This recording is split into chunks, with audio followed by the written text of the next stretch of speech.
옛날, 아주 먼 옛날에 호랑이가 담배를 피우다 매캐한 연기에 기침을 하던 시절 깊은 산골짜기에 외따로 떨어진 작은 마을이 하나 있었습니다. 그 마을은 사방이 높은 산으로 병풍처럼 둘러싸여 있어 해가 늦게 뜨고 일찍 지는 탓에 늘 어스름한 기운이 감도는 곳이었습니다. 마을 어귀에는 수백 년 묵은 느티나무가 한 그루 서 있었는데 비가 오는 날이면 그 나무까지 흔들리는 소리가 마치 사람이 흐느껴 우는 소리 같다고 하여 마을 사람들은 해가 지면 그 근처를 지나기를 꺼려했습니다. 그 마을 가장 안쪽 명당이라 불리는 양지바른 터에는 으리으리한 기와집 한 채가 자리 잡고 있었는데 그 집의 주인은 글 읽는 소리가 끊이지 않는다는 최선비였습니다. 그러나 마을 사람들은 그 집 앞을 지날 때면 존경의 눈빛보다는 혀를 차며 고개를 돌리기 일쑤였는데 그것은 그 집 기와장마다 서려 있는 차가운 냉기 때문만은 아니었습니다. 최선빈의 기와집은 멀리서 보면 참으로 번듯하고 위세가 대단하여 지나가는 과객들이 한 번쯤 발을 멈추고 올려다볼 정도였습니다. 검은 기와는 용의 비늘처럼 촘촘히 박혀 햇빛을 받으면 번들거렸고 높이 솟은 솟을대문은 주인의 권위를 자랑하듯 굳게 닫혀 있었습니다. 마당에는 정원사가 잘 다듬은 향나무들이 줄지어 서 있었고 곳곳간에는 못살 가마니가 천장까지 닿을 듯 쌓여 있어 부러울 것이 없어 보였습니다. 하지만 이 화려한 집안을 감싸고 있는 공기는 이상하리만치 무겁고 서늘하여 한여름에도 이 집 마당에 들어서면 등골이 오싹해지는 한기를 느끼곤 했습니다. 그것은 마치 보이지 않는 누군가가 집안 구석구석을 차가운 눈으로 노려보고 있는 듯한 기분이 들게 했기에 하인들조차 밤이 되면 안채 근처에는 얼씬도 하지 않으려 했습니다. 이 집의 주인인 최선비는 젊은 시절부터 글재주가 뛰어나고 야망이 커서 오로지 입신양명하여 벼슬길에 오르는 것만을 인생의 목표로 삼던 사람이었습니다. 그는 밤낮으로 책을 읽으며 과거 급제만을 꿈꾸었고 집안 살림이나 가족의 안위는 안중에도 없었습니다. 그런 최선비의 뒷바라지를 도맡아 했던 것은 그의 첫 번째 부인인 김씨였습니다. 김씨는 마음씨가 비단결처럼 곱고 인내심이 강한 여인으로 가난했던 시절 최선비가 오직 공부에만 전념할 수 있도록 온갖 북분이를 마다하지 않았습니다. 그녀는 엄동설 안에 찬물에 손을 담가 빨래를 하고 남의 집 밭일을 해주며 품정을 받아 남편의 책값과 먹을거리를 마련했습니다. 정작 자신은 끼니를 거르기 일쑤였고 달아빠진 무명 저고리 한 벌로 사계절을 버티면서도 남편 앞에서는 힘든 내색 한 번 하지 않았습니다. 최선비는 아내의 헌신을 당연한 것으로 여겼고 오히려 궁핍한 살림살이를 아내의 탓으로 돌리며 쌀독이 비었다고 타박하기 일쑤였습니다. 김씨는 남편의 구박에도 묵묵히 고개를 숙인 채 밤새 캣바느질을 하며 호롱불 기름값을 벌어왔지만 최선비는 그런 아내의 거친 손을 한 번도 따뜻하게 잡아준 적이 없었습니다. 세월이 흘러 최선비는 드디어 그토록 원하던 과거에 급제하여 벼슬을 얻게 되었고 집안에는 재물이 쌓이기 시작했습니다. 마을 사람들은 이제 김씨가 고생 끝에 낙이 올 것이라며 축하해 주었지만 정작 최선비의 마음은 딴 곳을 향하고 있었습니다. 벼슬길에 오르고 나니 조강지처인 김씨의 초라한 행색과 무식함이 자신의 지위와 어울리지 않는다고 생각하게 된 것이었습니다. 그는 손님들이 찾아올 때마다 아내가 안방에서 나오는 것을 부끄러워했고 아내를 아랫목에 숨겨두다시피 했습니다. 남편의 냉대와 멸시 속에서도 김씨는 원망 한마디 없이 묵묵히 집안을 지켰지만 오랫동안 쌓인 과로와 마음의 병은 그녀의 몸을 갉아먹기 시작했습니다. 시름시름 앓던 김씨는 약 한 첩 제대로 써보지 못한 채 차가운 윗목에서 홀로 기침을 삼키며 야위어 갔습니다. 최선비는 아내가 아프다는 소식에도 사람이 살다 보면 아플 수도 있는 것이지 유난을 떤다며 의원을 부르는 것조차 아까워했습니다. 결국 김씨는 늦가을 서리가 내리던 어느 날 밤 남편의 성공을 위해 다 바쳐버린 자신의 앙상한 손을 가슴에 얹은 채 조용히 숨을 거두고 말았습니다. 그녀가 마지막으로 남긴 말은 남편에 대한 원망도 자신의 신세 한탄도 아닌 부디 감기 조심하시고 따뜻한 밥 드세요라는 걱정, 어린 한마디뿐이었습니다. 김씨가 세상을 떠난 지 채 1년도 되지 않아 최선비는 기다렸다는 듯이 새 부인을 맞이했는데 그녀는 이웃 마을 부잣집 딸인 화진이었습니다. 화진은 젊고 아름다웠지만 욕심이 많고 성격이 표독스러워 아랫사람들을 함부로 대하기로 유명했습니다. 최선비는 화진의 젊음과 화려함에 눈이 멀어 그녀가 원하는 것은 무엇이든 해주었고 집안은 온통 화진이 사들인 비단과 자개장으로 채워졌습니다. 화진은 들어오자마자 죽은 김씨가 쓰던 물건들이 재수없다며 모두 불태워버리라고 명했고 김씨가 아끼던 장독대와 손때 묻은 물레조차 마당 구석으로 치워버렸습니다. 최선비는 그런 화진의 행동을 말리기는커녕 새 사람이 들어왔으니 묵은 것은 버리는 게 맞다며 맞장구를 쳤습니다. 새 안주인이 들어온 후로 최선비의 집은 겉으로는 더욱 화려해졌지만 집안의 온기는 완전히 사라져버렸습니다. 하인들은 김씨가 있을 때의 따뜻했던 시절을 그리워하며 뒤에서 눈물을 훔쳤지만 서슬퍼런 화진의 눈초리가 무서워 입 밖으로는 내색조차 할 수 없었습니다. 특히 김씨를 친정어머니처럼 따르던 늙은 유모는 김씨의 유품이 불길 속에서 타들어가는 것을 보며 가슴을 쳤습니다.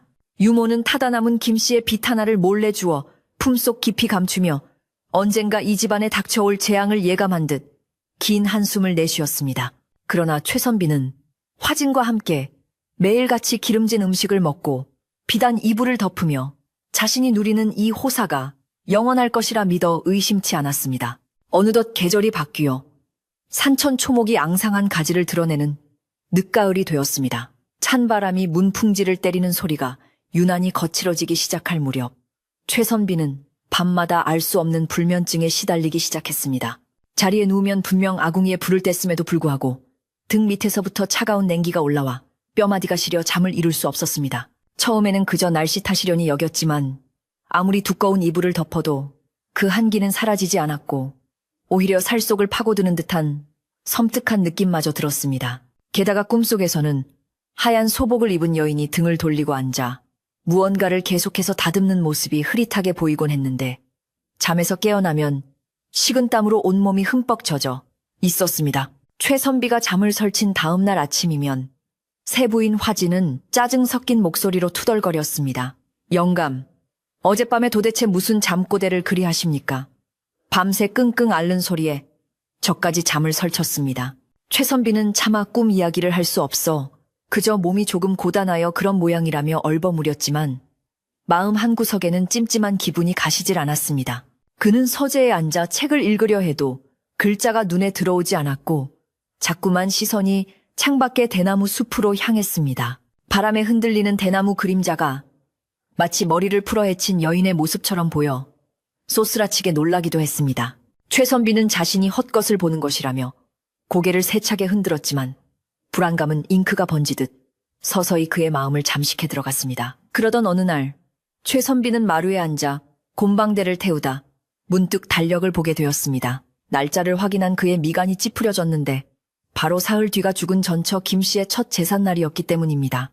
지난 1년 동안 까맣게 잊고 지냈던 죽은 아내의 존재가 불쑥 튀어나오자 최선비는 당혹스러움과 함께 귀찮은 마음이 먼저 들었습니다. 벌써 1년이 되었단 말인가. 산 사람은 살아야지. 죽은 사람 제사가 무슨 대수라고.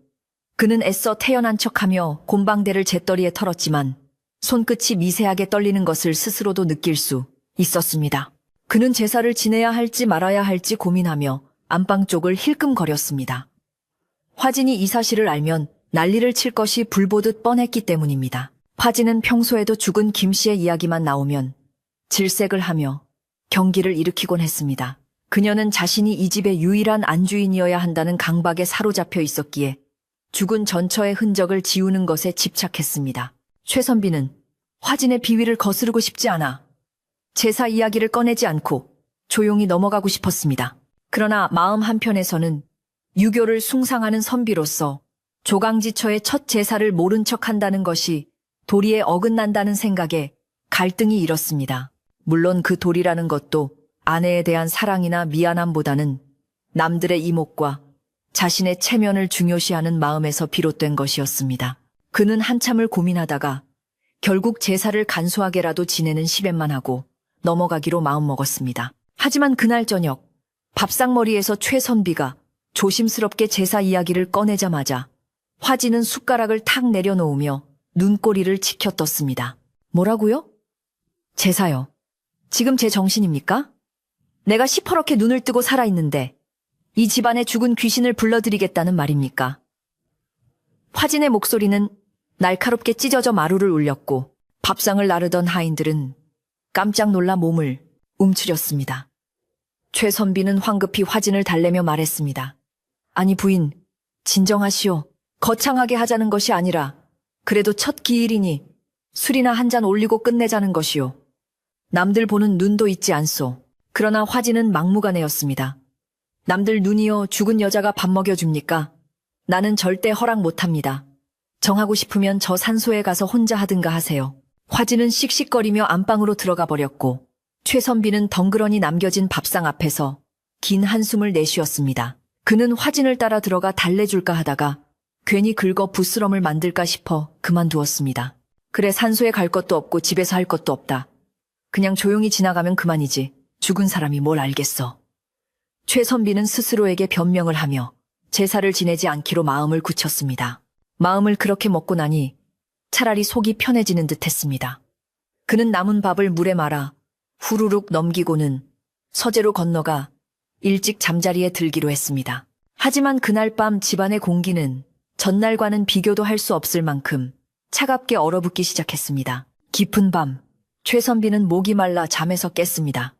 자리끼를 찾아 물을 한 모금 마시려는데 물그릇에 비친 달빛이 붉게 일렁이는 것을 보았습니다. 잘못 보았나 싶어 눈을 비비고 다시 보았지만 물은 여전히 맑았습니다.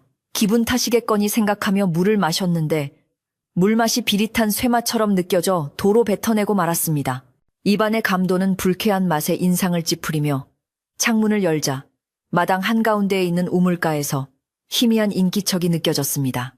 바람소리인가 싶어 귀를 기울이니 사각사각 무언가를 가는 소리 같기도 하고 옷자락이 스치는 소리 같기도 했습니다. 최선비는 겁이 덜컥 났지만 호기심에 이끌려 방문을 조금 더 열고 밖을 내다보았습니다. 어둠이 짙게 깔린 마당에는 아무도 없었지만 이상하게도 우물가 주변에만 서리가 하얗게 내려앉아 있었습니다. 분명 초저녁까지만 해도 날이 그리 춥지 않았는데 우물가 근처의 풀들은 얼어붙어 바스락거릴 듯 했습니다. 최선비는 등골이 오싹해져 황급히 문을 닫고 이불 속으로 파고들었습니다. 내가 요즘 몸이 허해져서 헛것을 보고 헛소리를 듣는 게야. 내일 날이 밝으면 보약을 한 재지어 먹어야겠다. 그는 억지로 눈을 감고 잠을 청하려 했지만 밖에서 들려오는 사각 하는 소리는 멈추지 않고 계속해서 그의 귓가를 맴돌았습니다. 그것은 마치 무딘 칼을 숫돌에 갈 때 나는 소리처럼 둔탁하면서도 규칙적이어서 듣는 사람의 신경을 곤두서게 만들었습니다. 다음 날 아침, 최선비는 외탄 눈으로 방문을 나섰습니다. 마당을 쓸고 있던 늙은 유모가 최선비를 보고 걱정스러운 표정으로 다가왔습니다. 날이 안색이 좋지 않으십니다. 간밤에 별거 없으셨는지요? 유모의 질문에 최선비는 괜히 찔려 버럭 소리를 질렀습니다. 별거는 무슨 아침부터 재수없게 무슨 소리냐. 마당이나 깨끗이 쓸어라. 유모는 최선비의 호통에도 물러서지 않고 조심스럽게 말을 이었습니다. 날이 실은 어젯밤에 우물가에서 이상한 소리를 들었습니다. 꼭 마님께서 생전에 부엌칼을 가시던 소리 같아서 유모의 말에 최선비의 얼굴이 하얗게 질렸습니다. 그가 간밤에 들었던 바로 그 소리였기 때문입니다. 최선비는 애써 태연한 척하며 유모의 말을 막았습니다. 이 늙은이가 노망이 났나. 죽은 사람이 칼을 갈긴 왜 가라. 쥐새끼가 돌아다니는 소리겠지. 다시는 그따위 소리 입 밖에도 내지 마라. 그는 유모를 쫓아내듯 돌려보냈지만 가슴은 콩닥거려 진정할 수가 없었습니다. 설마 김씨가 제사를 안 지내준다고 목리를 부리는 건가? 에이 아닐 거야. 그 순에 빠진 사람이 죽어서 독한 귀신이 될 리가 없지. 최선비는 불안한 마음을 달래기 위해 사랑방에 앉아 애써 책을 펴들었지만 글자는 춤을 추듯 어지럽게 흩어졌습니다. 그때 안채 쪽에서 화진의 날카로운 비명소리가 들려왔습니다. 아, 이게 뭐야? 누가 내 옷에 흙탕물을 뿌렸어? 최선비가 놀라 뛰어가 보니 화진이 마루에 주저앉아 울상을 짓고 있었습니다. 그녀가 아끼던 고운 비단 치마에 검은 얼룩이 묻어 있었는데 자세히 보니 그것은 단순한 흙탕물이 아니었습니다. 마치 숯을 갈아 물에 갠 듯한 검은 물이었고 그 냄새가 묘하게 향냄새와 비슷했습니다. 화진은 하인들을 쥐잡듯 잡으며 범인을 색출하려 했지만 아무도 그 옷에 손을 댄 사람은 없었습니다.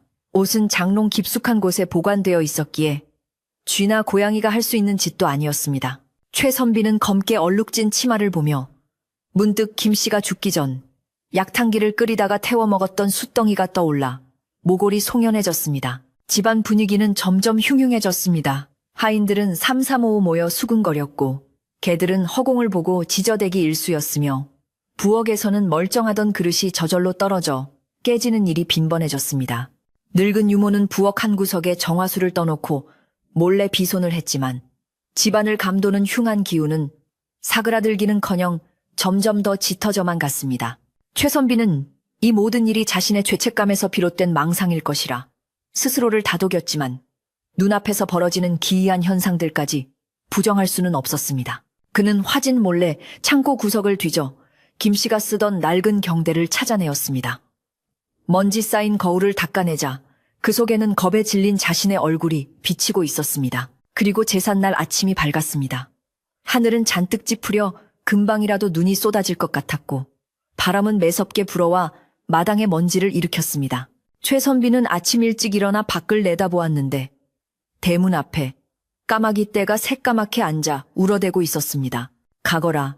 금이 하인들이 돌을 던져 쫓으려 해도 까마귀들은 꿈쩍도 하지 않고 마치 감시하듯 집안을 노려보고 있었습니다. 최선비는 불길한 예감에 몸을 떨며 안방으로 들어갔지만 화진은 여전히 제사는 절대 안 된다며 이불을 뒤집어 쓰고 누워 있었습니다. 최선비는 진퇴양난에 빠져 좁은 방 안을 서성거릴 뿐이었습니다. 그날 오후 최선비는 답답한 마음에 뒷산으로 산책을 나갔습니다. 앙상한 나뭇가지들이 바람에 서로 부대끼며 기괴한 소리를 내었고 산짐승조차 보이지 않는 정막 속에서 최선비는 자신의 발자국 소리에 놀라 몇 번이나 뒤를 돌아보았습니다. 그는 김 씨의 무덤 근처까지 갔다가 차마 가까이 가지 못하고 멀리서 바라만 보았습니다. 봉분 위에는 잡초가 무성하게 자라 있었고 때가 입혀지지 않은 흙은 붉게 드러나 있어 처량하기 그지없었습니다. 미안하다. 내가 바빠서. 그는 허공에 대고 변명하듯 중얼거렸지만 돌아오는 것은 싸늘한 바람뿐이었습니다. 그때 무덤가에 피어있던 이름 모를 하얀 꽃 한 송이가 바람에 꺾여 바닥으로 떨어지는 것이 보였습니다. 마치 목이 잘린 듯 툭 하고 떨어지는 꽃송이를 보며 최선비는 가슴 한 구석이 욱신거리는 통증을 느꼈습니다. 집으로 돌아오는 길. 최선비의 발걸음은 천근만근 무거웠습니다. 마을 어귀에 들어서자 동네 노인들이 모여 웅성거리고 있는 모습이 보였습니다. 최선비가 가까이 다가가자 노인들은 입을 다물고 헛기침을 하며 슬금슬금 자리를 피했습니다. 그들의 눈빛에는 경멸과 두려움이 뒤섞여 있었습니다. 최선비는 그들이 무슨 이야기를 하고 있었는지 짐작이 갔지만 애써 모른 척하며 집으로 향했습니다. 대문 앞에 다다랐을 때 그는 대문 기둥에 누군가 숯으로 그어놓은 듯한 시커먼 자국을 발견했습니다. 그것은 마치 누군가 문을 열려다 손톱으로 긁은 자국처럼 보였고 그 높이가 딱 사람의 눈높이와 같았습니다. 최선비가 대문을 열고 들어서자 집안은 쥐 죽은 듯 고요했습니다. 화진은 방에서 나오지 않았고 하인들도 모두 어디론가 숨어버린 듯 보이지 않았습니다. 오직 마당 한 구석에 있는 늙은 감나무만이 잎을 다 떨군 채 앙상한 가지를 하늘로 뻗고 있었습니다. 최선비는 안방문 앞에 서서 잠시 망설이다가 문을 열지 않고 그냥 사랑방으로 향했습니다. 오늘 밤이 지나면 모든 것이 괜찮아질 것이라는 막연한 희망을 품고 말입니다. 하지만 그는 알지 못했습니다. 오늘 밤이 바로 그가 평생 외면해왔던 진실과 마주하게 될 가장 길고도 무서운 밤이 될 것임을 말입니다. 어둠은 이미 집안 깊숙한 곳까지 스며들어 숨죽인 채 그를 기다리고 있었습니다. 산골마을에 어둠이 내리고 집집마다 저녁 짓는 연기가 피어오를 무렵 최선빈의 기와집은 마치 거대한 무덤처럼 침묵 속에 잠겨 있었습니다.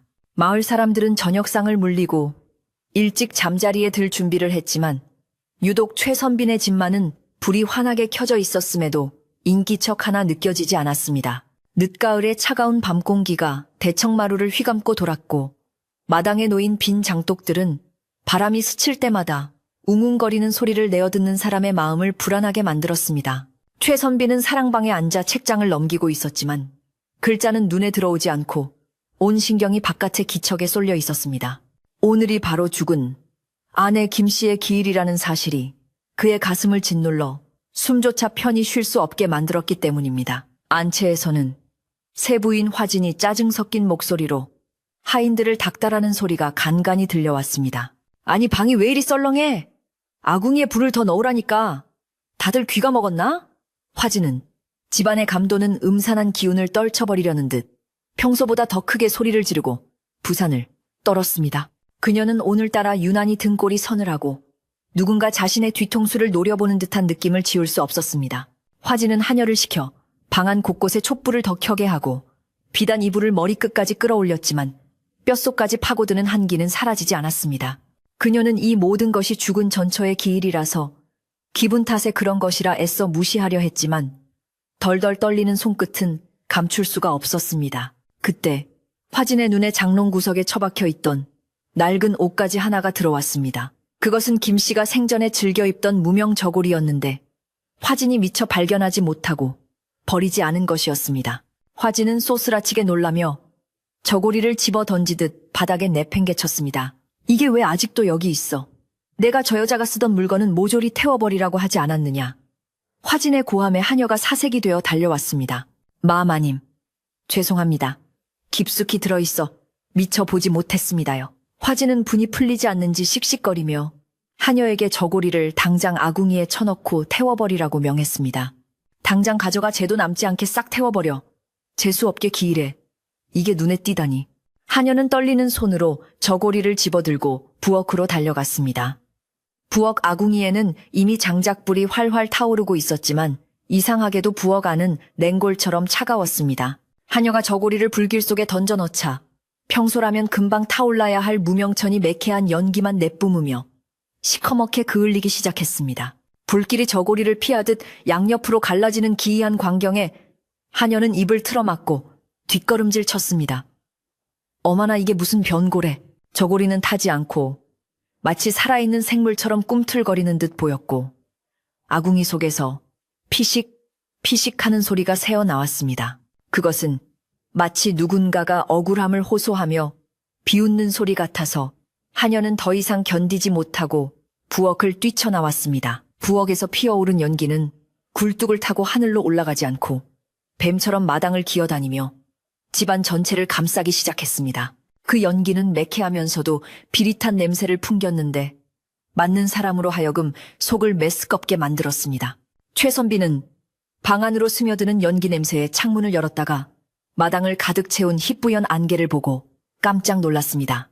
안개 속에서는 흐릿한 형체들이 어른거리는 듯했고 어디선가 여인의 흐느끼는 소리가 들려왔습니다.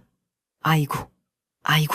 소리는 아주 멀리서 들리는 것 같기도 하고 바로 귓가에서 속삭이는 것 같기도 하여 최선비는 소름이 돋아 팔을 문질렀습니다. 그는 이것이 단순한 안개가 아님을 직감적으로 느꼈습니다. 마을 사람들도 최선빈의 집에서 일어나는 심상치 않은 조짐을 눈치채고 있었습니다. 밤마시를 나갔던 동네 안악들은 최선빈의 집 지붕 위로 시커먼 먹구름이 낮게 깔려있는 것을 보고 걸음을 재촉했습니다. 저 집 좀 봐. 오늘이 죽은 김씨 제삿날이라며 제사도 안 지내준다더니 귀신이 노했나 봐. 그러게 말이야. 연기가 하늘로 안 가고 땅으로 깔리는 걸 보니 예사일이 아니야. 원한이 사무치면 저런다던데. 마을 사람들 사이에서는 삽시간에 흉흉한 소문이 퍼져나갔습니다. 개들이 최선빈의 집 쪽을 보고 꼬리를 내린 채 낑낑거리는가 하면 닭들이 한밤중에 뿔을 치며 울어대어 마을 전체가 뒤숭숭해졌습니다. 사람들은 문을 걸어 잠그고 부디 오늘 밤이 무사히 지나가기만을 빌었습니다. 집안의 늙은 유모는 이 모든 사단을 지켜보며 발만 동동 구르고 있었습니다. 그녀는 김씨가 시집 올 때부터 곁을 지켰던 사람으로 김씨의 억울한 죽음을 누구보다 슬퍼했던 이였습니다. 유모는 마당을 떠도는 연기가 김씨의 혼백이라 확신하고 정화수 한 그릇을 떠들고 안채 마당으로 나갔습니다. 아기씨, 아니 마님, 이 늙은이를 봐서라도 노여움을 푸십시오. 불쌍한 우리 마님. 유모는 눈물을 흘리며 허공에 대고 절을 올렸습니다. 그러나 바람은 더욱 거세게 불어 정화수 그릇을 넘어뜨렸고 쏟아진 물은 순식간에 땅으로 스며들어 핏빛 자국을 남겼습니다. 유모는 주저앉아 통곡하며 최선비가 있는 사랑방 쪽을 바라보았습니다. 이제라도 주인이 나서서 망자를 위로해야만 이 사태가 진정될 것 같았습니다. 유모는 떨리는 다리를 이끌고 사랑방으로 가서 최선비를 불렀습니다. 나리, 제발 문 좀 열어보십시오. 큰일 났습니다. 최선비가 문을 열자 유모는 다급하게 매달렸습니다. 나리마당 꼴을 좀 보십시오. 마님께서 오셨습니다. 원한이 맺혀 저승길을 못 가시고 집안을 맴돌고 계십니다요. 최선비는 유모의 말에 안색이 창백해졌지만 애써 큰 소리를 쳤습니다. 이 늙은이가 밤중에 무슨 헛소리냐. 안개 좀 끼었다고 귀신 타령이라니. 그러나 유모는 물러서지 않고 최선비의 바짓가랑이를 잡고 애원했습니다. 아닙니다. 나리, 저 소리가 들리지 않으십니까? 마님께서 춥고 배고프다고 우십니다. 제발 물 한 그릇이라도 떠놓고 빌어야 합니다. 안 그러면 이 집안에 사단이 납니다요. 그때 안채 문이 쾅 하고 열리며 화진이 튀어나왔습니다. 화진은 산발한 머리를 하고 눈을 부라리며 유모에게 삿대질을 해댔습니다. 이 망령난 노인네가 감히 어디서 저주를 퍼부어 귀신은 무슨 귀신이야. 네가 일부러 아궁이에 젖은 나무를 떼서 연기가 난 거잖아. 화진은 공포를 감추기 위해 더욱 악을 쓰며 유모를 몰아세웠습니다. 영감 뭐하고 계세요? 당장 이 늙은이를 내쫓지 않고 내 눈앞에서 치워버려요. 화진의 기세에 눌린 최선비는 유모를 일으켜 세우며 난처한 표정을 지었습니다. 유모 그만하고 물러가게. 부인이 놀라지 않았나. 최선비는 마음속으로는 유모의 말이 맞을지도 모른다고 생각했지만 당장 화진의 등살을 견딜 재간이 없어 비겁하게 유모를 외면했습니다. 유모는 절망적인 눈빛으로 최선비를 바라보다가 깊은 한숨을 내쉬며 힘없이 물러났습니다. 나리, 나중에 후회하셔도 소용없습니다. 부디. 유모가 사라지자 화진은 최선비의 팔을 잡아 끌며 방으로 들어갔습니다. 들으셨죠? 저 노인네가 우리를 갈라놓으려고 작정한 거예요. 절대 저런 말에 넘어가시면 안 돼요. 화진은 문을 걸어 잠그고 이불 속으로 파고들었지만 밖에서 들려오는 바람 소리는 더욱 거칠어졌습니다. 윙윙거리는 소리가 마치 내 집이야, 내 자리야 라고 중얼거리는 것처럼 들려 화진은 귀를 틀어막았습니다. 최선비 역시 자리에 누웠지만 천장을 응시한 채 뜬 눈으로 밤을 지새워야 했습니다. 천장 얼룩이 자꾸만 사람의 얼굴 형상으로 변해가는 것 같아 눈을 감을 수도 없었습니다. 시간이 흘러 자정이 가까워지자 집안의 기온은 급격히 떨어졌습니다. 방 안에 놓아둔 물그릇에 물이 살얼음이 낄 정도로 추워졌고 최선비와 화진은 입김이 나올 지경이었습니다. 그때 다시금 그 소리가 들려오기 시작했습니다. 사각, 사각, 사각. 어젯밤보다 훨씬 더 크고 선명한 소리였습니다. 그것은 분명 쇠를 가는 소리였는데 이번에는 마치 바로 문밖 마루에서 들리는 듯 가까웠습니다. 화진은 비명을 지르며 최선비의 품으로 파고들었습니다. 영감, 저게 무슨 소리예요? 누가 칼을 갈아요? 쫓아내요. 어서. 최선비는 공포에 질려 몸이 굳어버렸지만 가장으로서의 체면 때문에 억지로 몸을 일으켰습니다. 그는 떨리는 손으로 문고리를 잡았습니다. 최선비가 문을 벌컥 열자 마루에는 아무것도 없었습니다. 오직 차가운 달빛만이 채탄 마루를 비추고 있을 뿐이었습니다. 하지만 그가 안도의 한숨을 내쉬려던 찰나 마당 한가운데 있는 감나무가 미친 듯이 흔들리기 시작했습니다. 바람 한 점 없는 고요한 밤이었는데도 감나무 가지는 마치 누군가가 잡고 흔드는 것처럼 격렬하게 춤을 추었습니다. 투두둑 툭 감나무에 매달려 있던 붉은 감들이 핏덩이처럼 바닥으로 떨어져 터졌고 앙상한 가지 하나가 우지끈 소리를 내며 부러져 마당으로 곤두박질 쳤습니다. 그 모습이 마치 팔 하나가 잘려나가는 것 같아 최선비는 비명조차 지르지 못하고 주저앉았습니다. 그때였습니다. 부엌 쪽에서 쨍그랑하고 그릇 깨지는 소리가 요란하게 들려왔습니다. 하나가 깨지는 소리가 아니라 찬장에 있는 그릇들이 모조리 쏟아지는 듯한 엄청난 소음이었습니다. 화진은 방 안에서 악하고 소리를 지르며 기절할 듯 쓰러졌고 하인들은 겁에 질려 방구석에 처박혀 나오지 못했습니다. 최선비는 엉금엉금 기어서 마루 끝으로 다가갔습니다. 부엌 문은 굳게 닫혀 있었지만 문틈으로 시퍼런 불빛이 새어나오고 있었습니다. 그것은 아궁이 불빛이 아니었습니다. 차갑고 서늘한 이승의 것이 아닌 듯한 푸른 빛이었습니다. 최선비는 그 불빛을 보는 순간 자신이 건드려서는 안 될 것을 건드렸음을 아니해야 할 도리를 하지 않아 큰 화를 자초했음을 뼈저리게 느꼈습니다. 최선비는 다시 방으로 도망치듯 들어와 문을 걸어 잠갔습니다.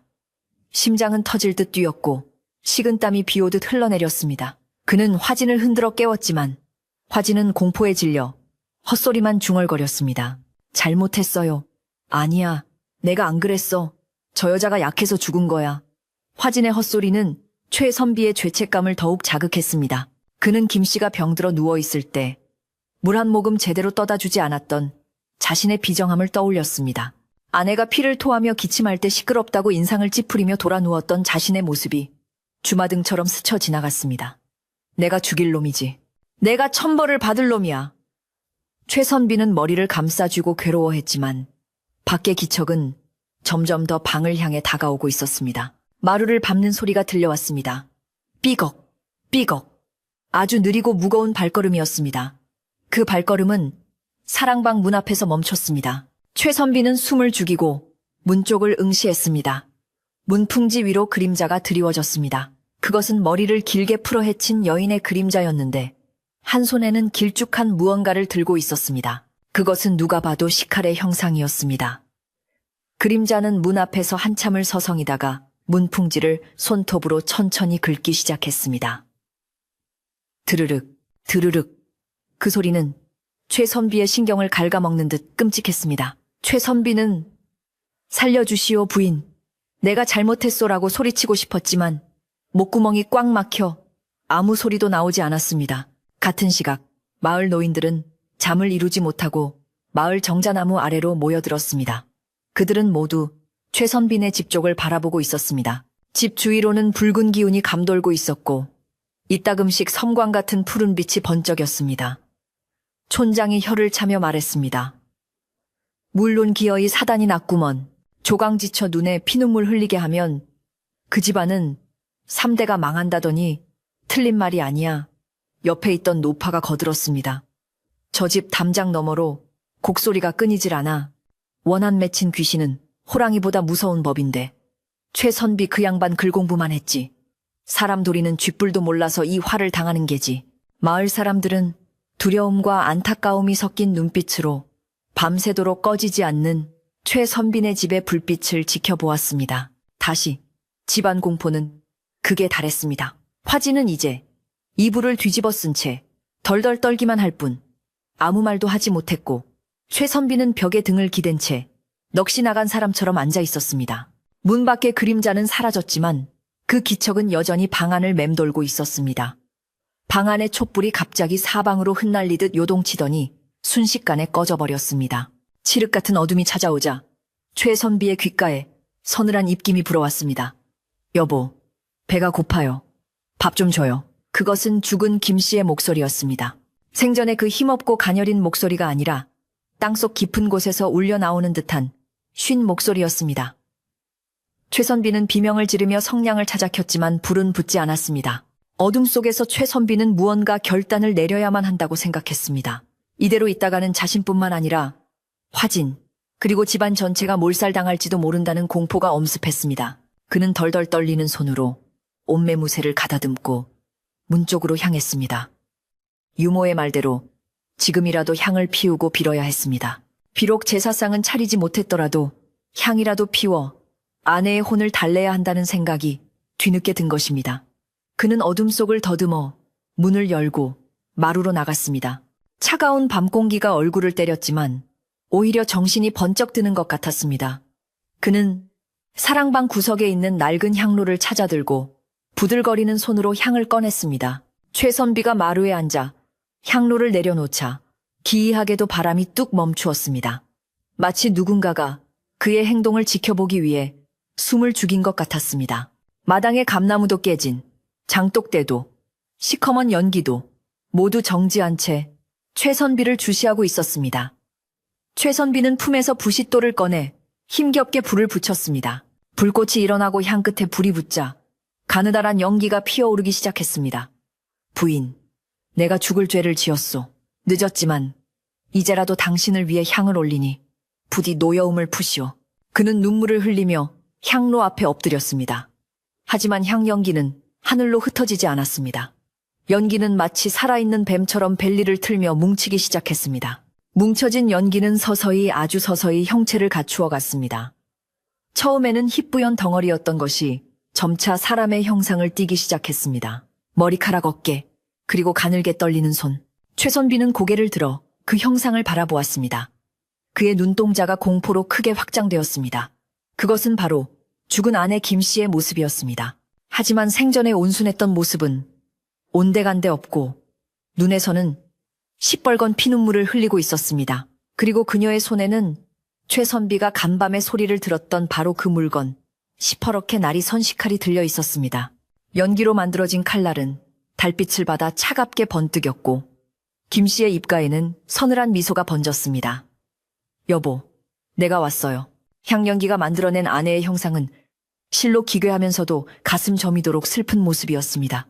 연기는 단순히 허공에 흩어지는 것이 아니라 마치 보이지 않는 뼈대가 있는 것처럼 단단하게 뭉쳐져 여인의 윤곽을 그려내고 있었습니다. 그 형상은 김 씨가 생전에 즐겨 입던 낡은 무명, 치마 저고리의 주름 하나하나까지 섬뜩할 정도로 생생하게 재현해냈는데 유독 얼굴 부분만은 짙은 그늘에 가려져 보이지 않았습니다.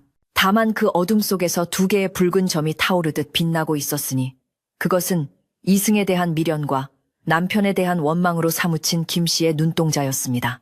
최선비는 그 눈빛과 마주치는 순간 심장이 솟는 듯한 고통과 함께 오금이 저려 자리에 주저앉고 말았습니다. 김 씨의 형상은 손에 든 연기 칼을 천천히 들어 올렸습니다. 그 칼은 쇠로 만든 것이 아니라 흐물거리는 연기 덩어리였지만 달빛을 받아 번뜩이는 서슬은 진짜 식칼보다 더 날카롭고 차갑게 느껴졌습니다.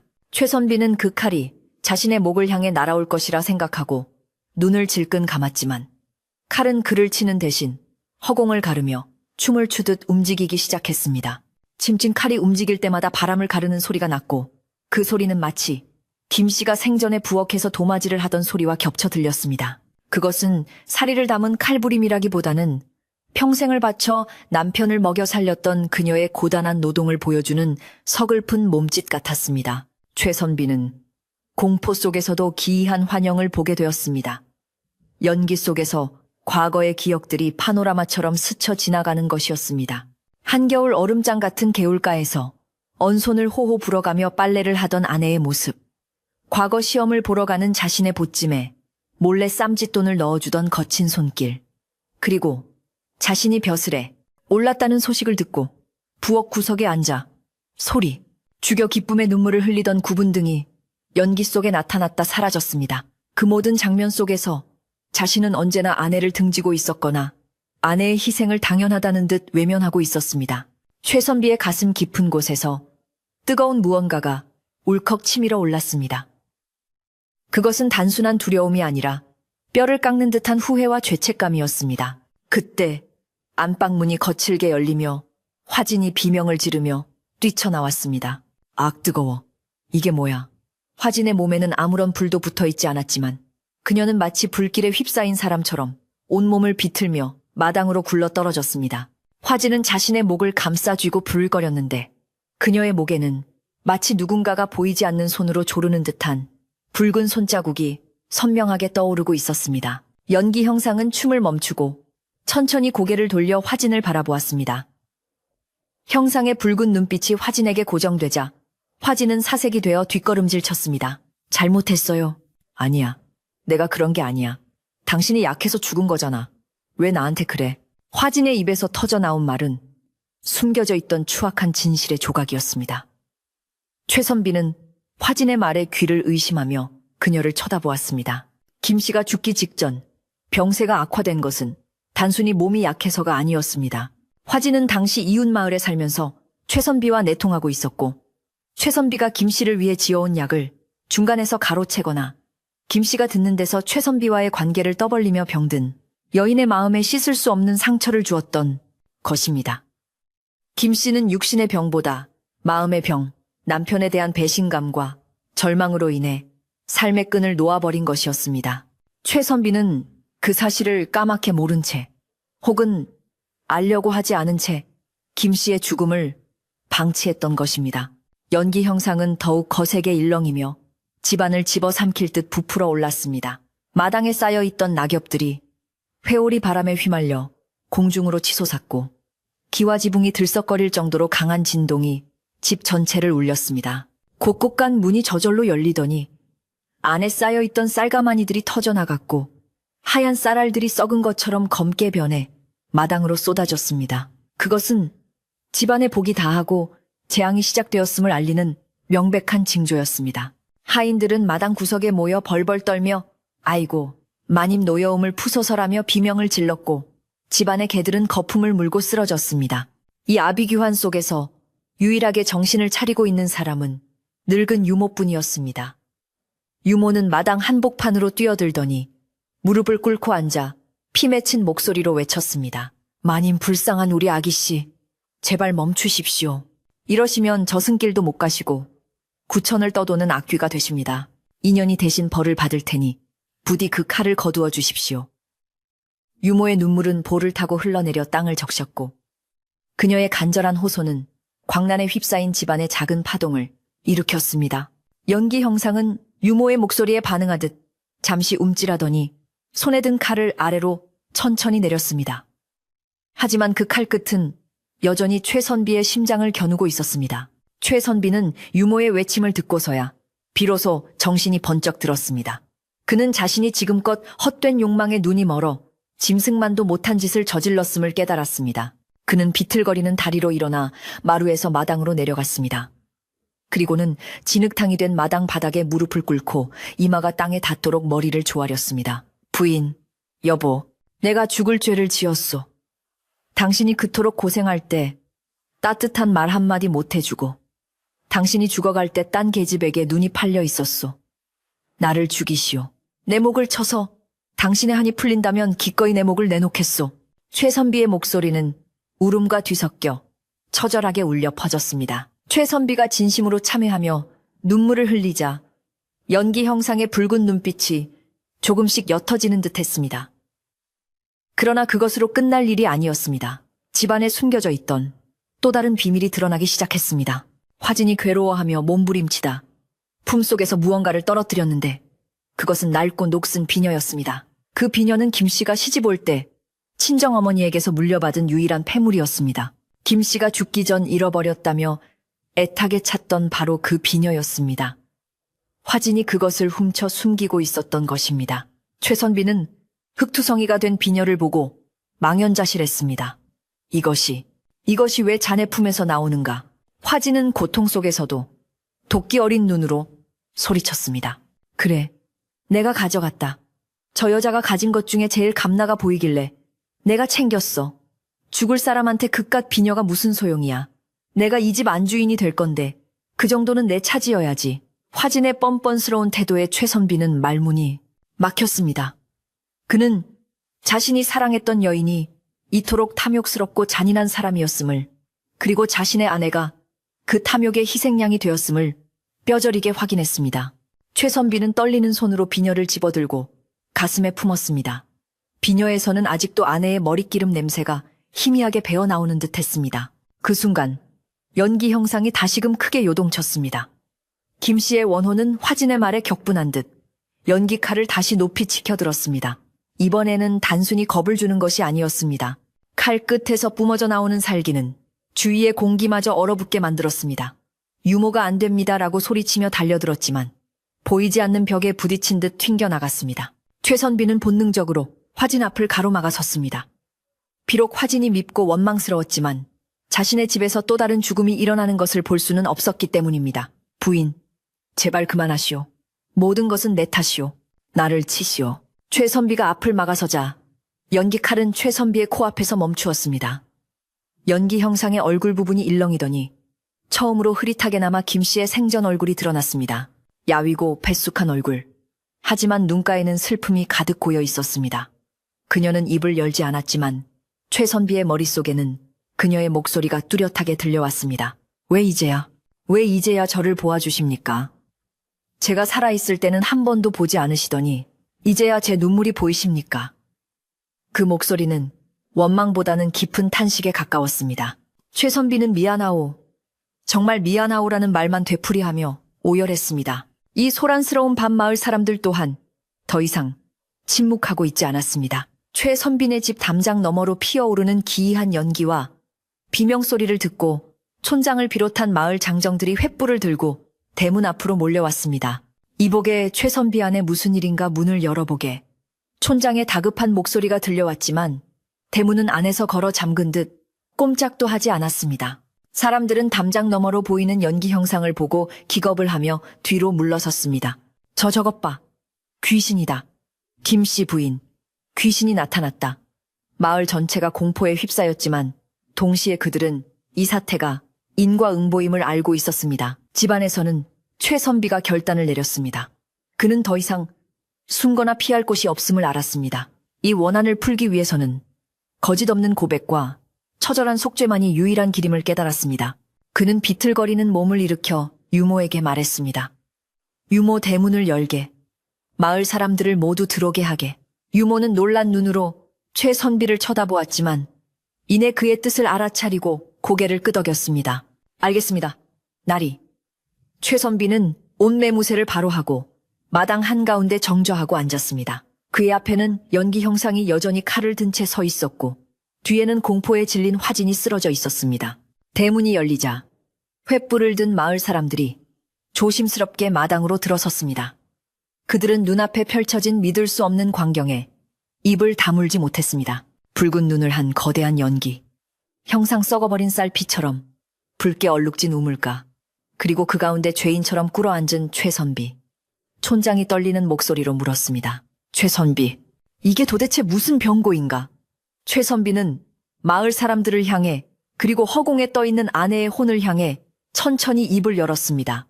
여러분 보십시오. 이것은 모두 제가 지은 죄의 결과입니다. 제가 조강지처를 버리고 욕심에 눈이 멀어 짐승만도 못한 짓을 했습니다. 최선비의 고백은 밤 공기를 가르고 마을 사람들의 가슴에 박혔습니다. 그는 자신이 아내를 어떻게 홀대했는지, 아내가 병들었을 때 얼마나 매정하게 굴었는지, 그리고 화진과 작당하여 아내의 마지막 가는 길조차 외롭게 만들었는지를 하나하나 숨김없이 털어놓았습니다. 그의 목소리는 수치심으로 떨렸지만 멈추지 않았습니다. 화진은 아니에요. 그만해요 라고 소리치며 최선비를 말리려 했지만 최선비는 그녀를 돌아보지도 않았습니다. 이 사람은 내 공범이요. 하지만 모든 원흉은 가장인 나에게 있소. 내가 풋대가 없었고 내가 비정했소. 최선비가 자신의 치부를 낱낱이 드러내자 연기 형상의 움직임이 미세하게 달라졌습니다. 칼을 쥐고 있던 손의 힘이 조금씩 풀리는 듯 보였고 붉게 타오르던 눈빛도 차분하게 가라앉기 시작했습니다. 그것은 원한이 사라진 것이 아니라 남편이 비로소 자신의 고통을 알아주고 인정해 주었다는 것에 대한 반응이었습니다. 죽은 자가 바라는 것은 복수 그 자체보다 자신의 억울함을 산 자들이 기억하고 슬퍼해 주는 것이었기 때문입니다. 하지만 아직 완전히 끝난 것은 아니었습니다. 연기 형상은 여전히 칼을 놓지 않고 있었고 그 칼끝은 이제 최선비가 아닌 마당 한구석의 장독대를 향하고 있었습니다. 그 장독대는 김 씨가 시집 올 때 해왔던 그녀가 가장 아끼던 장독들이 모여있는 곳이자 화진이 들어와서 쓰레기 취급하며 구석으로 몰아넣은 곳이었습니다. 연기 형상은 스르르 움직여 장독대 위로 올라갔습니다. 그리고는 칼을 들어 가장 크고 오래된 간장독을 가리켰습니다. 사람들의 시선이 모두 그곳으로 쏠렸습니다. 유모가 아하고 탄식을 내뱉었습니다. 마님, 저 독에는 마님이 시집 올 때 친정어머니가 담가주신 시간장이 들어있습니다. 그것은 김 씨에게 있어 단순한 간장이 아니라 고향과 어머니, 그리고 잃어버린 자신의 인생, 그 자체였습니다. 최선비는 비로소 아내가 진정으로 원했던 것이 무엇인지, 그리고 자신이 무엇을 되돌려 놓아야 하는지 깨닫기 시작했습니다. 밤은 깊어가고 마당에 모인 사람들과 원혼, 그리고 죄인들은 숨막히는 침묵 속에서 서로를 응시하고 있었습니다. 마당에 모인 사람들의 시선이 모두 장독대, 위에 낡은 항아리로 쏠린 가운데 팽팽한 긴장감이 감돌았습니다. 연기 형상이 칼끝으로 가리킨 그 항아리는 구석진 곳에 방치되어 이끼가 끼고 먼지가 두껍게 앉아있어 본래의 색조차 알아보기 힘든 지경이었습니다. 하지만 유모에게는 그리고 죽은 김 씨에게는 그 무엇보다 소중한 보물이었음이 분명했습니다. 유모는 떨리는 목소리로 마을 사람들과 최선비를 향해 그 항아리의 내력을 설명하기 시작했습니다. 저것은 마님께서 시집 오실 때 친정어머니가 주신 시간장 단지입니다. 마님께서는 집안의 맛과 정성을 지키는 것이 안주인의 첫 번째 도리라며 저 단지를 닦고 또 닦으며 애지중지하셨습니다. 유모의 말에 마을 안악들은 고개를 끄덕이며 눈시울을 붉혔습니다. 집안의 살림을 맡아본 여자라면 그 간장 단지가 갖는 의미가 얼마나 크고 무거운지 누구보다 잘 알고 있었기 때문입니다. 최선비는 그제야 자신이 아내의 무엇을 짓밟았는지 뼈저리게 깨달았습니다. 그는 화려한 비단과 값비싼 자개장에만 눈이 멀어 정작 집안의 뿌리를 지탱하던 아내의 소박하지만 깊은 정성을 쓰레기 취급했던 것입니다. 김씨가 생전에 그토록 아꼈던 장독대를 화진이 들어오자마자 구석으로 치워버리라고 명했던 자신의 경솔함이 비수가 되어 가슴을 찔렀습니다. 최선비는 무릎으로 기어서 장독대 앞으로 다가갔습니다. 진흙바닥을 기어가느라 비단옷은 엉망이 되었지만 그는 아랑곳하지 않았습니다. 그의 눈에는 오직 덩그러니 놓인 초라한 간장 단지와 그 위를 떠도는 아내의 슬픈 형상만이 보일 뿐이었습니다. 그는 떨리는 손을 뻗어 항아리를 쓰다듬으려 했지만 차마 닿지 못하고 허공에서 손을 멈췄습니다. 감히 자신이 만져서 부정을 탈까 두려운 마음이 들었기 때문입니다. 그때 바닥에 쓰러져 있던 화진이 갑자기 악을 쓰며 일어났습니다.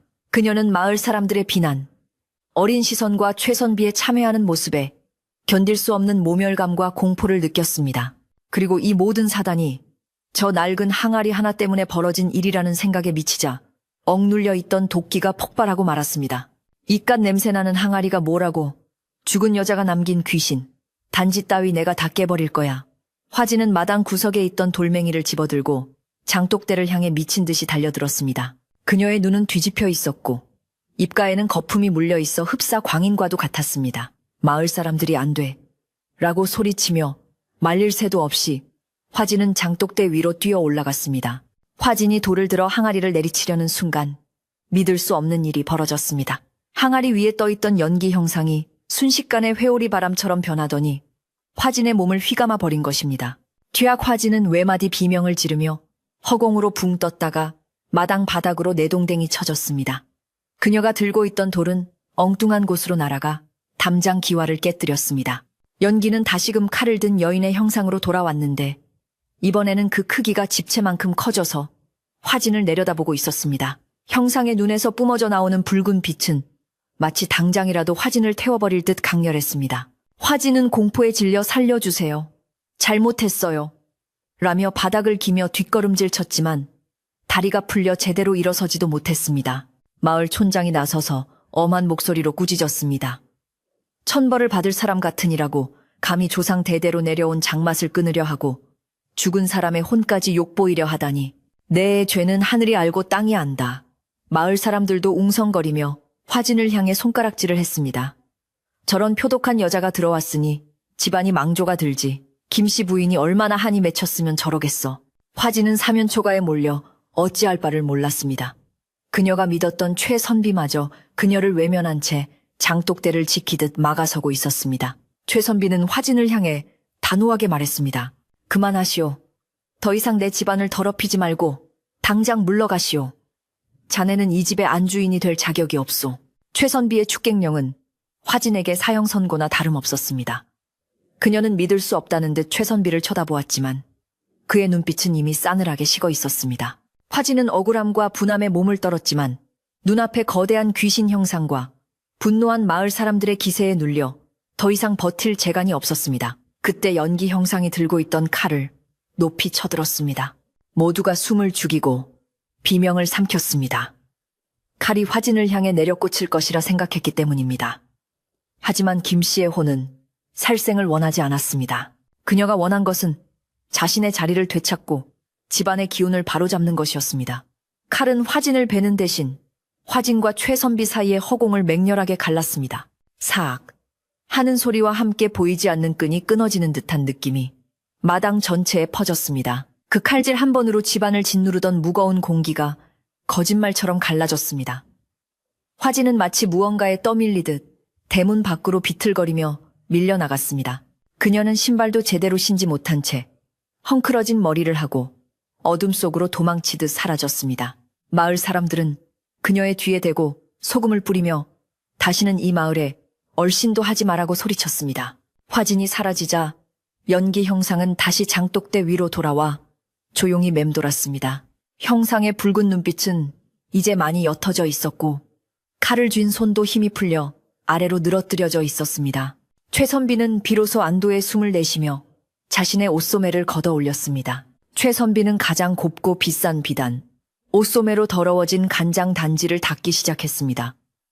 평생 흙 한 번 묻히지 않으려 했던 양반의 체면 따위는 중요하지 않았습니다. 그는 정성스럽게 이끼를 걷어내고 먼지를 닦아내며 단지의 얼굴을 비비었습니다. 부인 내가 닦아주겠소. 당신이 그토록 아끼던 이것 내가 평생 보물처럼 지키겠소. 그러니 이제 그만 편안해지시오. 최선비의 눈물과 땀이 범벅이 되어 항아리 위로 떨어졌습니다. 그가 정성을 다해 항아리를 닦자 묵은 때가 벗겨지고 항아리 본래의 윤기가 검붉게 살아나기 시작했습니다. 그것은 마치 죽었던 김씨의 생명력이 다시 돌아오는 듯한 모습이었습니다. 최선비의 진심 어린 참회와 정성에 감복한 것일까요? 항아리 위를 맴돌던 연기 형상이 서서히 변화하기 시작했습니다. 칼을 들고 있던 손이 스르르 풀어지면서 칼은 다시 연기가 되어 흩어졌습니다. 무섭게 일그러졌던 얼굴은 온화하고 슬픈 김씨 생전의 표정으로 돌아왔습니다. 그녀는 최선비를 향해 깊이 고개를 숙여 마지막 인사를 하는 듯 했습니다. 그리고는 연기가 되어 하늘로 솟구치는 것이 아니라 마치 스며들듯 장독대 안으로 기와 지붕 사이로 마당의 흙 속으로 부드럽게 퍼져나갔습니다. 뭉쳐있던 한이 풀리고 그녀의 혼이 집안의 수호신이 되어 내려앉는 순간이었습니다. 연기가 완전히 사라지자 밤하늘을 가리고 있던 먹구름도 서서히 걷히기 시작했습니다. 구름 사이로 둥근 달이 모습을 드러내며 마당을 환하게 비추었습니다. 달빛을 받은 장독대는 은은하게 빛나고 있었고 그 모습이 더없이 평화롭고 신성해 보였습니다. 촌장은 하늘을 올려다보며 긴 한숨을 내쉬었습니다. 이제 됐네. 마침내 가셨어. 자네의 정성이 하늘에 닿아 노여움을 푸신 게야. 유모는 장독대 앞에 엎드려 마님 감사합니다. 이제 편히 쉬세요. 라고 오열했습니다. 마을 사람들도 하나둘씩 긴장을 풀고 안도감을 나누었습니다. 그러나 아직 해야 할 일이 남아 있었습니다. 구판이 끝난 후에는 반드시 음복을 하고 나누어 먹어야 탈이 없는 법입니다. 마을 안악들은 누가 먼저랄 것도 없이 최선빈의 부엌으로 들어갔습니다. 며칠 동안 제대로 불을 떼지 않아 냉골이었던 부엌에 다시 활기가 돌기 시작했습니다. 안악들은 솥을 걸고 물을 끓이며 흩어져 있던 쌀을 모아 죽을 쑤기로 했습니다. 이댁쌀이 좋으니 죽맛도 좋겠네. 다 같이 먹고 놀란 가슴을 쓸어내립시다. 부엌에서 달그락거리는 소리와 도마질 소리가 들려오자 집안에 남아있던 음산한 기운은 완전히 씻겨 내려갔습니다. 그것은 사람 사는 집 특유의 따뜻하고 소란스러운 소리였습니다. 한 안악이 장독대로 나와 최선비가 닦아놓은 그 항아리 뚜껑을 조심스럽게 열었습니다. 뚜껑이 열리자마자 진하고 구수한 간장 냄새가 마당 가득 퍼져나갔습니다. 그것은 단순히 짠 냄새가 아니라 오랜 세월 발효되고 숙성된 깊은 풍미가 담긴 향기였습니다. 어머나, 세상에, 향 좀 봐. 꿀 냄새가 나네, 꿀 냄새가. 안악들은 간장을 찍어 맛을 보고는 감탄을 금치 못했습니다. 김씨 부인 솜씨가 여전하네. 죽어서도 이 맛을 지키려고 그리 애를 쓰셨구먼. 그 간장의 깊은 맛은 김씨가 이 집안에 쏟았던 사랑과 인내의 결정체였습니다. 안악들은 그 간장으로 죽의 간을 맞추고 겉절이를 버무렸습니다. 하얀 김이 모락모락 나는 죽, 한 그릇이 최선비 앞에 놓였습니다. 최선비는 마루에 걸터앉아 그 죽그릇을 받아들었습니다. 소박하게 그지없는 흰죽이었지만 거기에는 아내가 남긴 간장향이 배어 있었습니다. 최선비가 숟가락을 들어 죽을 한 입 떠넣자 익숙하고 그리운 맛이 입안 가득 퍼졌습니다. 그것은 김씨가 살아있을 때 아픈 자신을 위해 끓여주던 바로 그 맛이었습니다. 최선비는 목이 메어 죽을 삼키지 못하고 눈물을 뚝뚝 흘렸습니다. 맛있다. 정말 맛있다. 그는 눈물 젖은 죽을 꾸역꾸역 먹으며 아내와의 못다한 대화를 나누듯 마음속으로 용서를 빌었습니다. 마을 사람들도 마당에 멍석을 깔고 둘러앉아 죽을 나누어 먹었습니다. 따뜻한 죽이 뱃속으로 들어가자 밤새 공포에 떨었던 몸이 녹아내리고 마음이 편안해졌습니다. 사람들은 죽을 먹으며 김씨 부인의 덕담을 나누었고 최선비를 위로하기도 하고 나무라기도 했습니다. 최선비, 이번 일로 크게 깨달았을 테니 앞으로는 다르게 사시오. 죽은 사람 목까지 베풀고 살아야 하오. 촌장의 말에 최선비는 고개를 깊이 끄덕였습니다. 명심하겠습니다. 내 남은 생은 속죄하는 마음으로 살겠습니다. 그날 밤의 소박한 야식은 단순한 끼니가 아니라 산자와 죽은 자, 그리고 마을 공동체를 하나로 묶어주는 화해의 의식이었습니다. 식사가 끝나갈 무렵 어느덧 새벽이 밝아오고 있었습니다.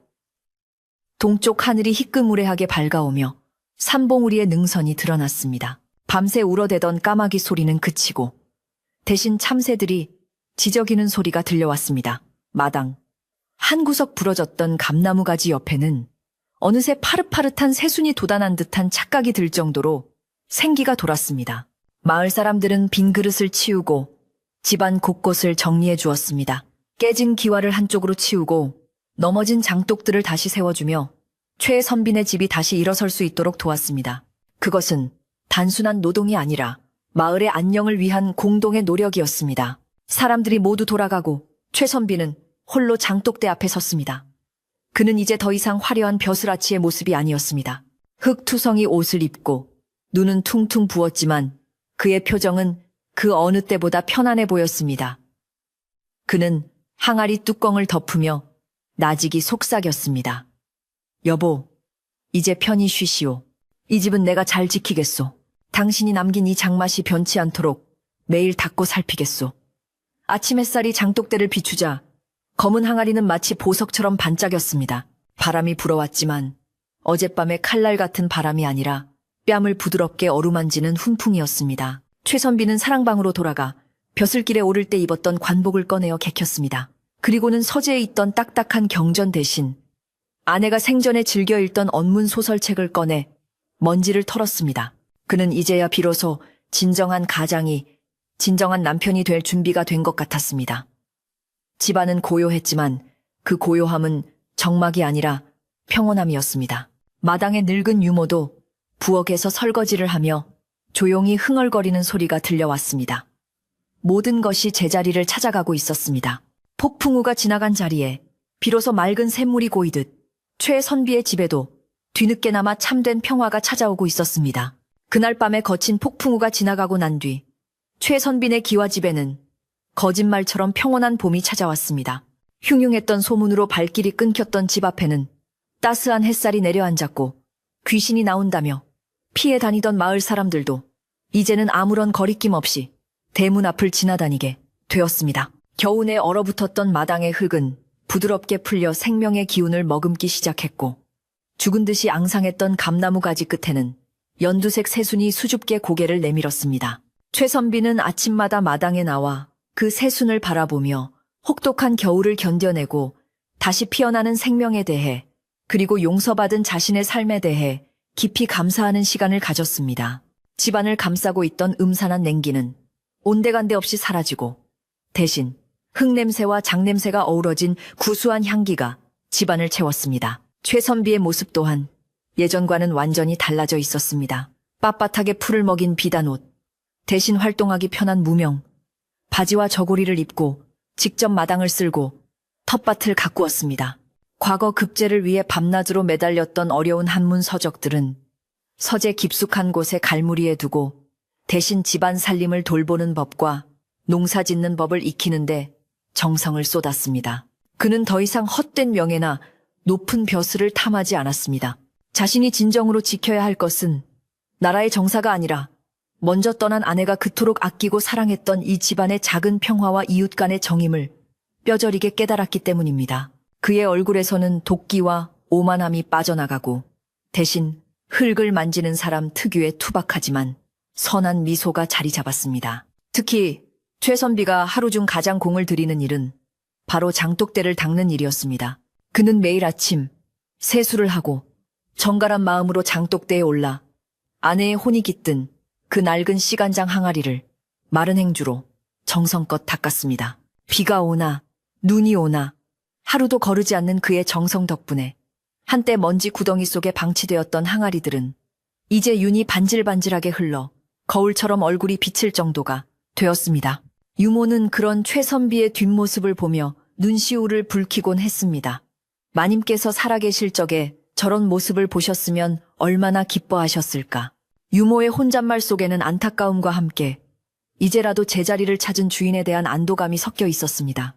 최선비에게 장독대는 단순한 그릇, 보관소가 아니라 죽은 아내와 대화를 나누고 자신의 마음을 닦는 신성한 재단과도 같았습니다. 마을 사람들과의 관계도 눈 녹듯 풀려갔습니다.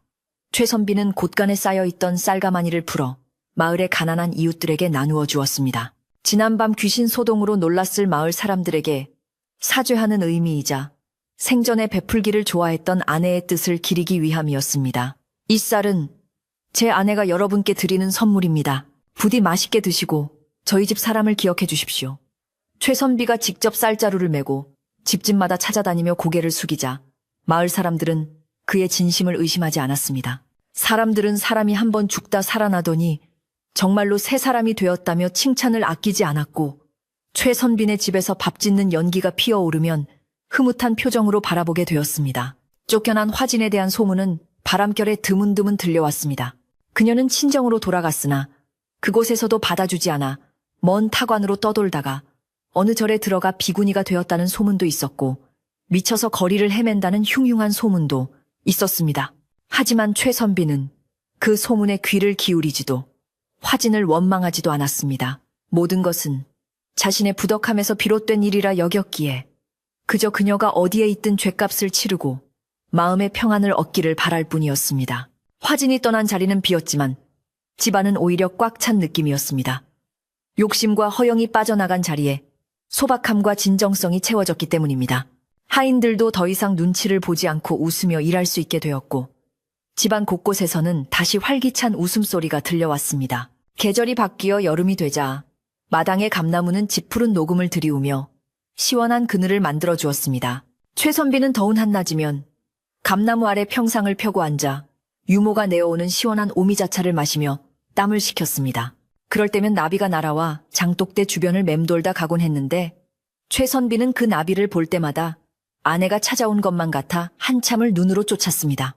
부인 오늘은 날이 참 덥소. 그곳은 시원하오. 그가 허공에 대고 말을 걸면 나뭇잎이 살랑거리며 대답하듯 바람소리를 내었습니다.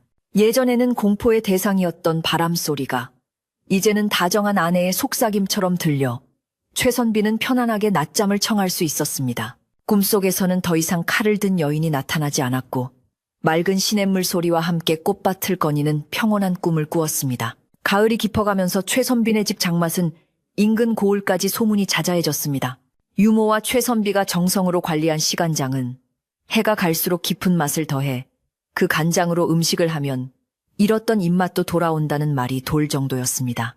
마을 안악들은 장 담그는 철이 되면 최선빈의 집에 모여 시간장을 조금씩 얻어가곤 했는데 최선빈은 아까워하는 기색 없이 넉넉하게 퍼주었습니다. 장은 나누어 먹어야 맛이 더 깊어지는 법이지요. 우리 집사람도 그러기를 바랄 겁니다. 간장을 얻어가는 안악들의 손에는 감사의 표시로 가져온 햇과일이나 나물이 들려 있었고 최선빈의 사랑방은 마을 사람들의 사랑방처럼 정이 오가는 곳이 되었습니다. 어느 날 저녁 마을의 촌장이 최선비를 찾아와 술잔을 기울였습니다. 최선비 자네 얼굴이 참으로 좋아졌네. 예전에는 날카로운 칼 같더니 이제는 둥근 보름달 같아. 촌장의 덕담에 최선비는 쑥스러운 듯 웃으며 잔을 채웠습니다. 다 촌장님과 마을 어르신들 덕분입니다. 제가 철이 늦게 들어 이제야 사람 구실을 합니다. 두 사람은 밤늦도록 술잔을 기울이며 세상 사는 이야기를 나누었습니다. 과거에는 오로지 출세와 벼슬 이야기만 하던 최선비의 입에서 이제는 금년 농사 작황이나 이웃집 아이의 돌잔치 이야기가 자연스럽게 흘러나왔습니다. 촌장은 그런 최선비를 보며 사람이 변한다는 것이 얼마나 어렵고도 아름다운 일인지를 새삼 느꼈습니다. 세월은 유수와 같이 흘러 최선비의 머리에도 하얀 서리가 내리기 시작했습니다. 늙은 유모는 천수를 누리고 편안하게 눈을 감았는데 최선비는 친부모의 상을 치르듯 정성을 다해 장례를 모셨습니다.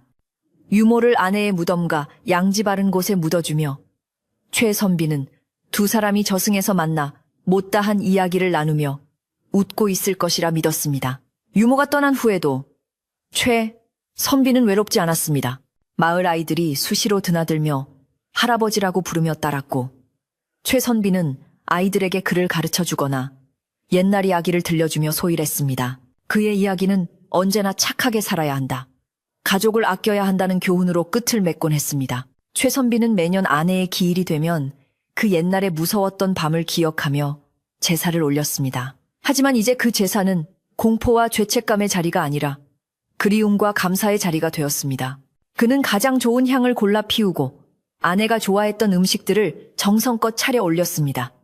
여보, 벌써 1년이 지났구려. 올해는 감이 아주 탐스럽게 열렸소. 당신이 좋아하는 곶감도 많이 깎아 놓았으니 친구분들과 나누어 드시오. 그가 향을 피우면 향 연기는 가늘게 솟아오르다 부드럽게 퍼져나가며 집안을 감싸 안았습니다. 더 이상 칼의 형상도 원망의 눈빛도 없었습니다. 오직 따뜻하고 포근한 기운만이 최선비의 어깨를 어루만져 주었습니다. 어느 눈 내리는 겨울밤 최선비는 사랑방 문을 열어두고 밖을 내다보고 있었습니다. 한방눈이 소리 없이 내려 마당의 장독대를 하얗게 덮고 있었습니다. 그는 문득 자신의 삶이 얼마 남지 않았음을 직감했습니다. 하지만 두렵거나 슬프지 않았습니다. 오히려 긴 여행을 마치고 집으로 돌아가는 나그네처럼 마음이 홀가분했습니다. 그는 자리에서 일어나 서랍 속에서 낡은 비녀 하나를 꺼냈습니다. 그것은 아내가 남긴 유일한 유품이자 그가 평생 가슴에 품고 살았던 참회의 증표였습니다. 비녀는 오랜 세월 그의 손때가 묻어 반질반질해져 있었습니다. 그는 비녀를 손에 쥐고 가만히 눈을 감았습니다. 이제 곧 만나러 가겠소. 가서 당신이 못다한 호강 내가 다 시켜주리다. 그곳에서는 빨래도 하지 말고 밥도 하지 말고 그저 고운 옷 입고 꽃구경이나 하러 다닙시다. 최선비의 입가에 옅은 미소가 번졌습니다. 마당에는 눈이 계속해서 쌓여갔지만 사랑방 안은 군불 덕분에 훈훈했습니다. 그는 따뜻한 아랫목에 누워 잠을 청했습니다. 잠결에 문득 문 밖에서 여보 밥 드세요 하는 다정한 목소리가 들리는 듯 했습니다. 그는 그 목소리를 따라가듯 깊고 편안한 잠속으로 빠져들었습니다. 그날 밤 최선빈의 집 지붕 위로는 상서로운 하얀 기운이 서려 하늘로 올라갔다고 마을 사람들은 전했습니다.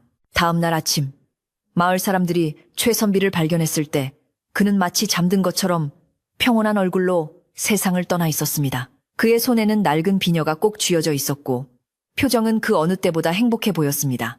마을 사람들은 최선비의 죽음을 진심으로 애도하며 그를 아내인 김씨의 무덤 옆에 나란히 묻어주었습니다.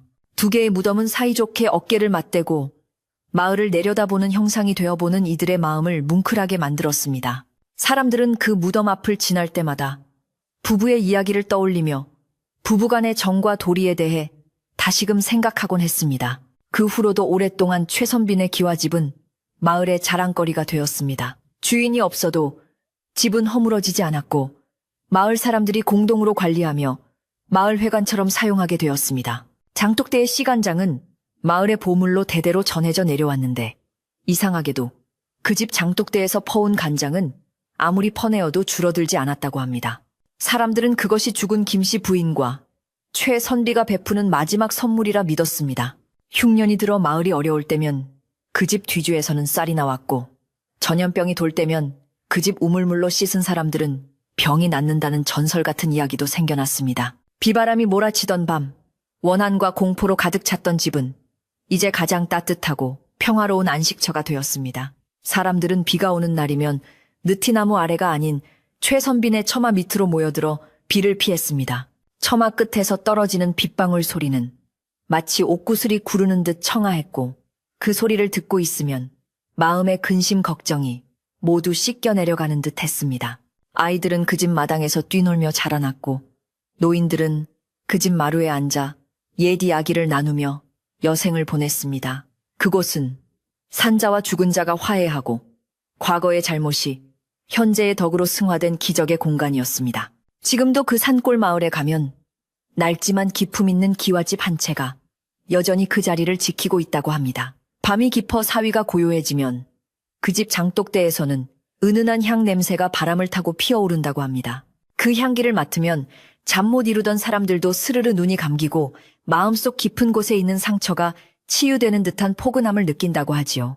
혹시 삶이 고단하고 후회스러운 일이 있어 잠 못 드는 분이 계신다면 마음속으로 그 향기를 떠올려 보십시오. 이야기는 여기까지입니다. 격정의 세월을 건너 평온을 찾은 최선비 부부처럼 오늘 밤 여러분의 꿈자리에도 모든 근심이 연기처럼 흩어지고 따뜻하고 구수한 밤냄새 같은 평화만이 가득 깃들기를 바랍니다. 긴 이야기 들어주셔서 고맙습니다. 부디 편안히 주무십시오.